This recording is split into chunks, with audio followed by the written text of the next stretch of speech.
Live from our hurricane headquarters with real-time analysis from some of the nation's top meteorologists, this is Tracking the Tropics, powered by Bose Electric.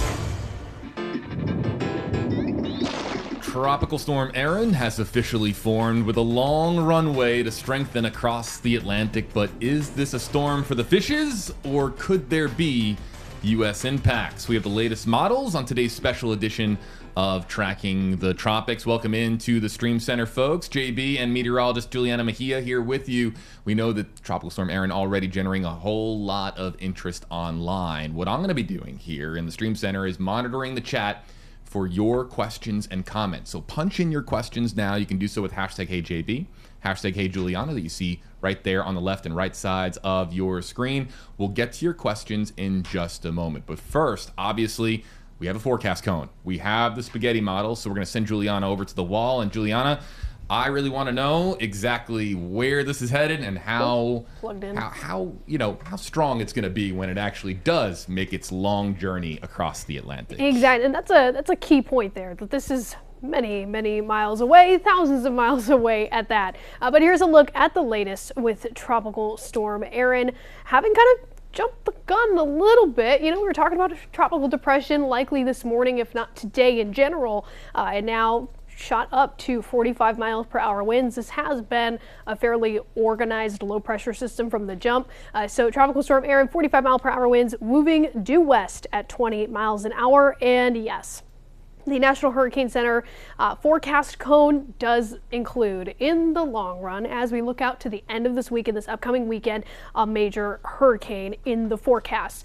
So a number of things with this initial forecast cone. Of course, keep in mind that changes are likely over the next few days as we continue to monitor Erin and monitor changes and trends in the models. From the National Hurricane Center, they've pointed out a number of things. There's a little bit of dry air in the mix with where Erin's at right now just west of the Cabo Verde Islands, as well as modest sea surface temperatures in the eastern Atlantic at this point. Hence why, for those reasons, they kind of have this steady, kind of slow strengthening trend here over the next day or so, taking us into the middle of this work week, bumping it up to about 70 mile per hour winds, but not quite that hurricane status until the second half of the forecast period, looking to the end of this week and this upcoming weekend, partially because of the drier air. Also something that, I did a check on is some of the Saharan dust in the atmosphere here over the eastern Atlantic. Also something as well is because of how solid that circulation is right now with Tropical Storm Erin in the present, that also is then subject to potentially some more rapid changes, either strengthening or rapidly weakening a little bit more. So they're keeping the first initial couple days here of the forecast a little in the sweet middle here, the sweet in between of just keeping steady strengthening for the meantime. And then once it reaches more so the second half of this forecast cone, conditions in the central and western portions of the Atlantic become a little bit better and more favorable for significant strengthening, taking us then into that hurricane status and eventually potentially major hurricane status, which would then make this the first hurricane of the season, first major of the season at that as well. So also something here is the spaghetti model plots. I'm sure people are very curious about. The spaghetti models with Invest 97L before this came Tropical Storm Erin have been very consistent, have been in good agreement of this steady westerly and northwesterly track over the next few days. So this is looking out through the end of this work week. Eventually, as we look out about 7 days, models have had this positive trend that we like to see of an eventual and gradual north and northwesterly turn. Then we look out a little bit further into that 10-day range, and we're still seeing more of the same. Now, complete disclosure, to full disclosure, is that's not to rule out some models that do want to keep this on a more westerly and northwesterly track in that week to 10 days outlook, bringing this closer to the eastern seaboard of the United States rather than taking this on a little bit more of that northerly and due northerly turn. So kind of taking you through a couple of the really are two key models at this point, the Euro versus the GFS.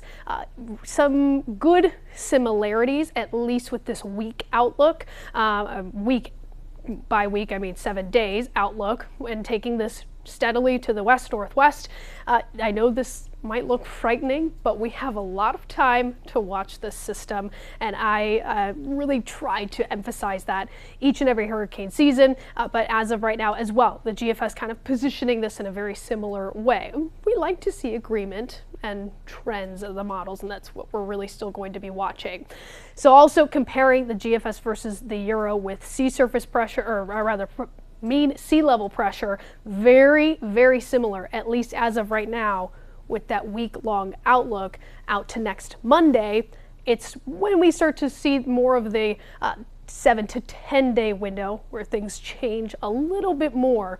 But the reason being primarily for this steady westerly track, one is always going to try to follow the path of least resistance, but also here high pressure in our subtropical high is keeping that steady to the west. Eventually, continuing to compare here the Euro and the GFS towards that 7 to 10 days, the subtropical high, the positioning of it, the strength of it will determine how much this system, and at that point hurricane, will or will not turn to the north, potentially even to the northeast. And the GFS actually at this point doing a little bit better of a job compared to the Euro at turning this more and keeping this farther offshore from the United States. So as of right now, the Euro is keeping this a little closer to the eastern seaboard of the U.S., but as of right now, still also over open waters. Now, here's a look at the intensity model plots. I'm sure there's a lot of weather gurus and weather interested folks out there that also like to keep an eye on these.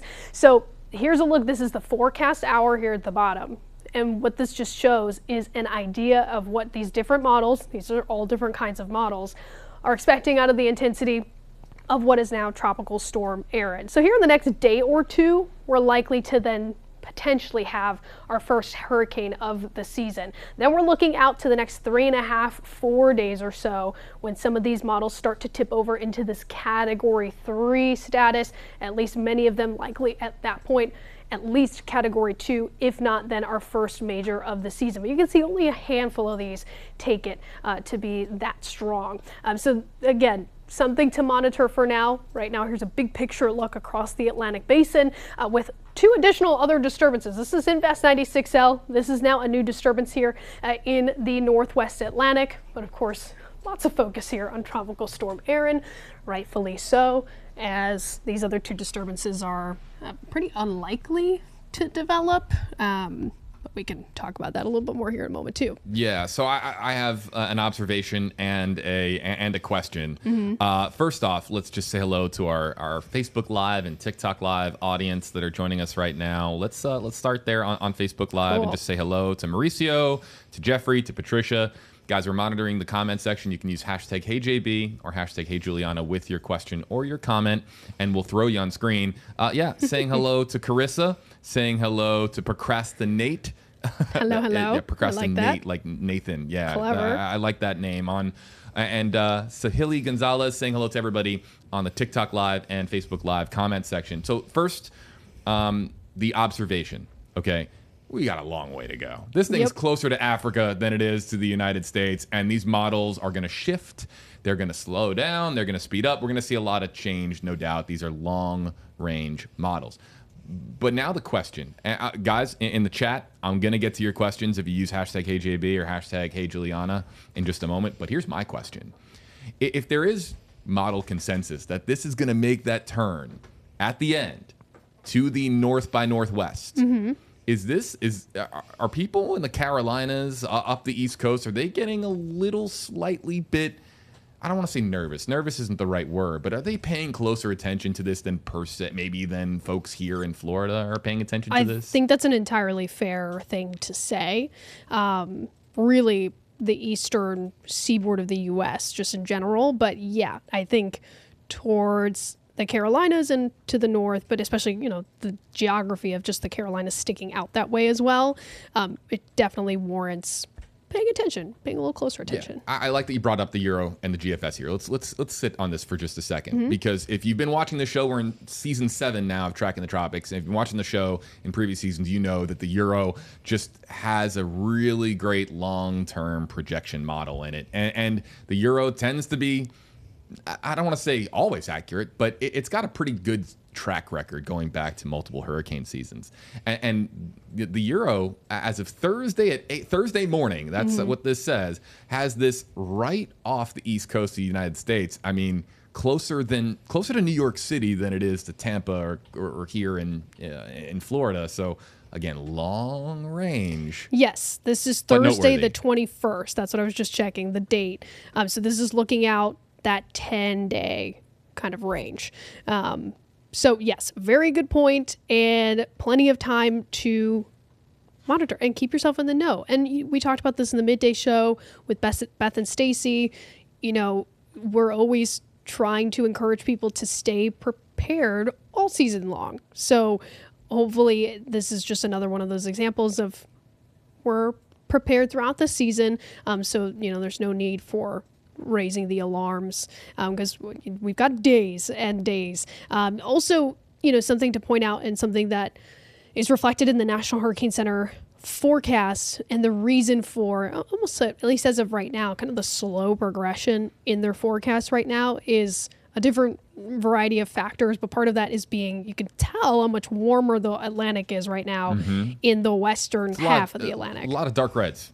Yes. And so that is when it's going to start tapping into that a little bit. That moisture is going to fuel Erin a little bit more. So this, you know, it may drag its feet. It could strengthen a little faster than the current forecast is calling for, but odds are it's probably going to drag its feet for a little bit. And then here's a comparison too of the sea surface temperature anomalies, or how much warmer than average. And, you know, most of the Atlantic now starting to get a little above average, but it's near normal for the most part. And so similar conditions there, though. In the western half of the Atlantic, we're starting to see more of the warmer than normal compared to the eastern Atlantic. Other things, you know, just kind of tapping into the different elements of the forecast. Lower wind shear will give this an opportunity here over the next couple of days to potentially do a little bit more of the strengthening than go ahead. Wind shear is our friend, folks. Just yes. We want wind shear. It helps break apart storms. We want high wind shear, so that lower wind shear is more favorable for the storm to stay organized, to have better structure overall. So, you know, the deeper reds that you see on the map, those are typically the higher levels of wind shear that can help to suppress a storm's development, and that's not so much the case in the path of Erin, which is what is reflected then in the forecast. This is a long runway of little to no resistance when it comes to wind shear, and that's obviously, look, these are conditions that are ripe for development, right? I mean, so look, folks, there are a lot of questions in the queue, a lot of questions for Juliana. This is the part where you get to join the show. And yeah, if you're watching live right now on Facebook Live, on TikTok Live, on our other social media platforms, just try it. Use hashtag HeyJB or hashtag HeyJuliana. If you use one of those hashtags, we can spotlight your question on Tracking the Tropics just like this. David says, hashtag HeyJuliana, I'm in South Florida. Should I be in monitor mode? I mean, David, I mean, I know this is a question for Juliana, but it's hurricane season. I think it's fair to say that everyone should be monitoring the Atlantic. I mean, really, from August through to October. Yes, right? 100% agree. We're paying attention. Exactly. Yes, throughout the season and, you know, now. So, and that's also just another point there, which I sometimes will be redundant about, but, you know, yes, being in monitor mode for this, but all season long just emphasizes the point of not getting too nervous or overexcited about one thing in particular over another until it's warranted. I think this is really funny. Shout out to Rachel Tucker, our Tracking the Tropics producer, because there's a TikTok user by the name of Pizza Emoji, but we don't have the pizza emoji, so we had to spell out pizza emoji on TikTok. So pizza emoji, this is for you, and really going to the pizza capital of the country, asking about New York, asking about Long Island with a hashtag HeyJB comment.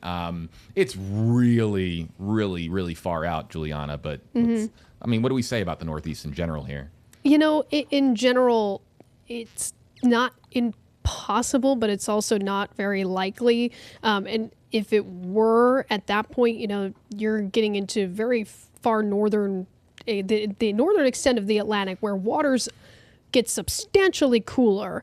So typically, in what we tend to see happen when systems reach, that far north, they're losing steam and they're falling apart. And even if it were to, I wouldn't be I wouldn't be picturing a hurricane at that point.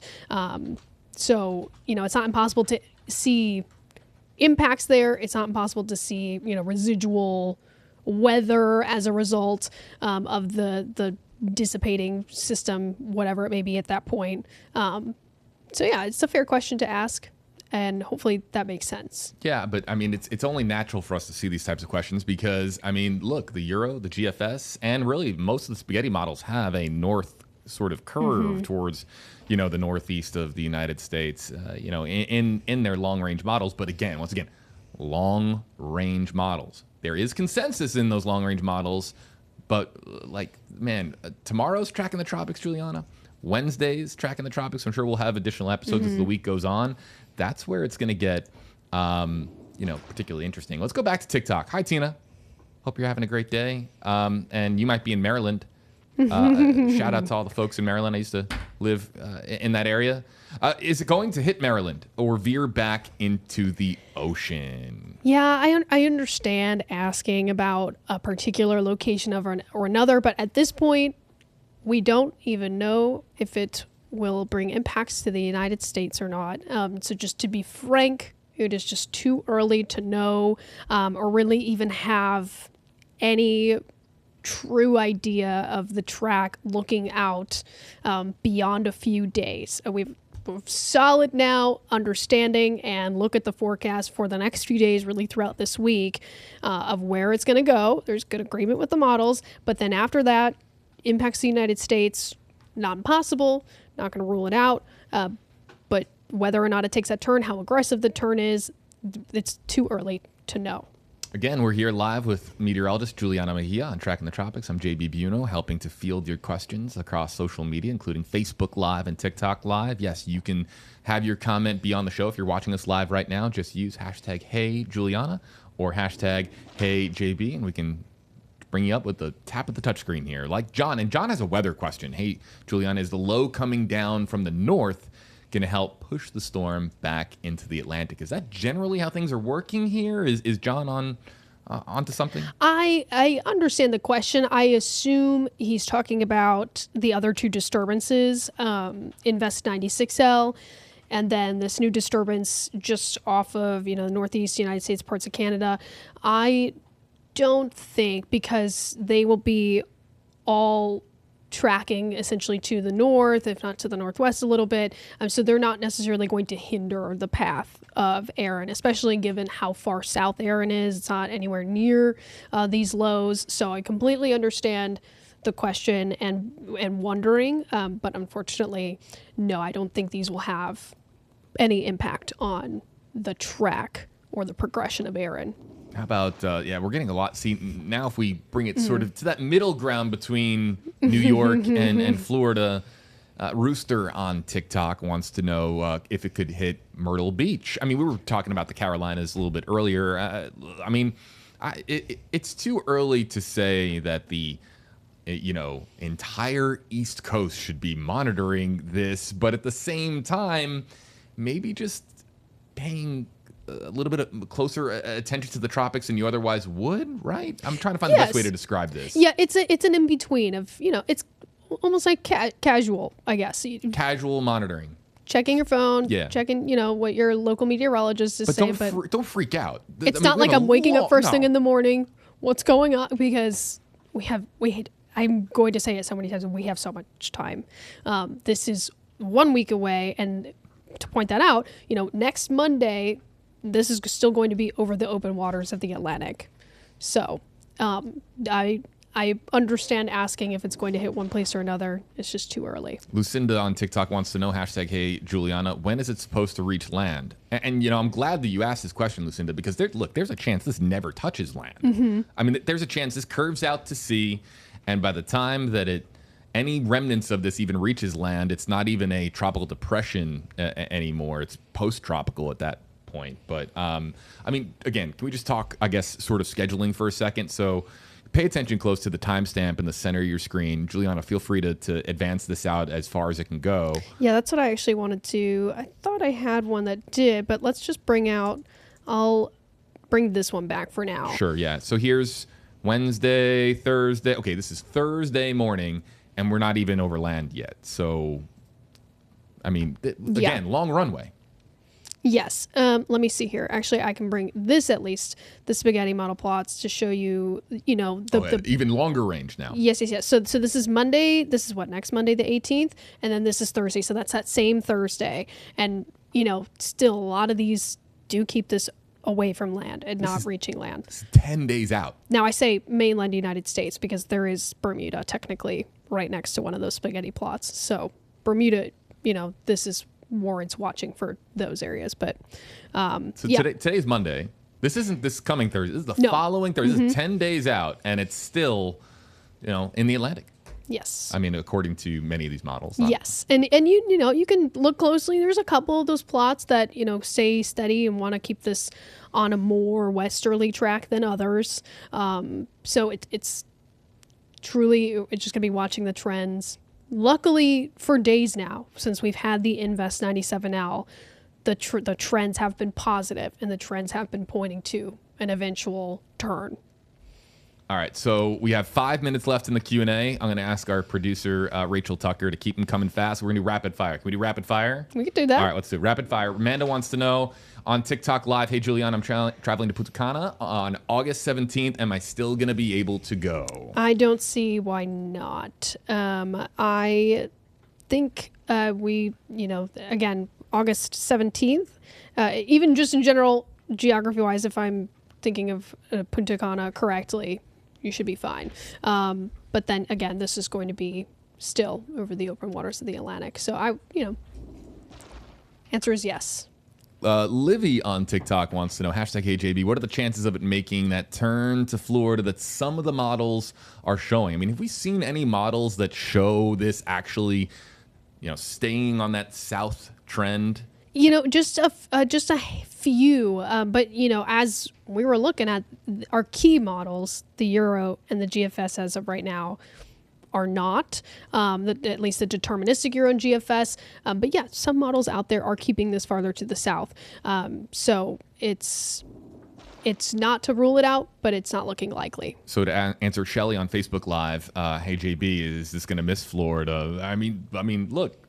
It's entirely possible this storm doesn't even clip Florida. It's entirely possible based on the long-range models at this particular time. Let's keep it going, keep it rolling. Jen wants to know, hey, JB, if this hits more East Coast, what kind of conditions should we expect on Gulf side? And what she means is Gulf side of Florida. We are still reeling from Helene, and we're not even back in our house yet. My goodness. Would it be more wind and less surge concern for the West if it hits east? First and foremost, Jen, we hope that you get back up on your feet, but how do you answer Jen's question here, Juliana? So it's a fair question to ask, and hypothetically speaking, we can answer that in the sense of if it were to impact or hit, hypothetically, the east coast of Florida. Yes, you have the right idea. It would be more of a wind and rain focus. Of course, the positioning of a storm and the strength of a storm will determine everything and how large it could be. That it's not, you can't necessarily rule out surge being a concern, but it would be, again, I emphasize hypothetically, a more focus on wind and rain. Yeah. E on TikTok, is there a chance it will hit Virginia? I'm going to say almost the same chance as it hitting North Carolina, South Carolina, or Maryland, or Delaware. I mean, it's really hard to say. We're really far out. And that brings us to this question, and this is probably the question that we're going to end on. NN88643 on TikTok. Hey JB, when will we have a better idea? This is really an important question for Juliana. Juliana, in your opinion, when are we going to have more model sort of dependence, more model confidence? Actually, I think is really the word. How far into this? I mean, I see here, basically by Thursday or so, it's closer to the United States than it is to Africa. Yes. What day are you circling on your calendar to say, okay, this is when we're going to really find out a lot more about Erin? I think I'm with you on kind of that transition period. Like when we, of course, now that we have an organized system already, models are going to be performing better. Typically, when we have the lack of a formed low is when we see errors, and these models are prone to significant error.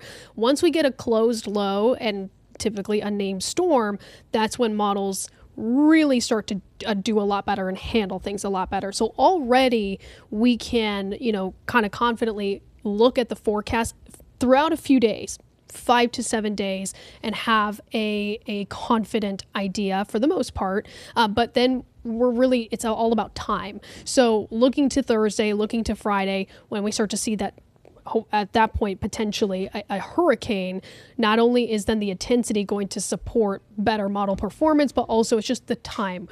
Like you said, it's at that point closer to the United States, we'll have a better idea of then the track from there moving forward, and then just being closer to the time frame that this will be within the vicinity of the United States.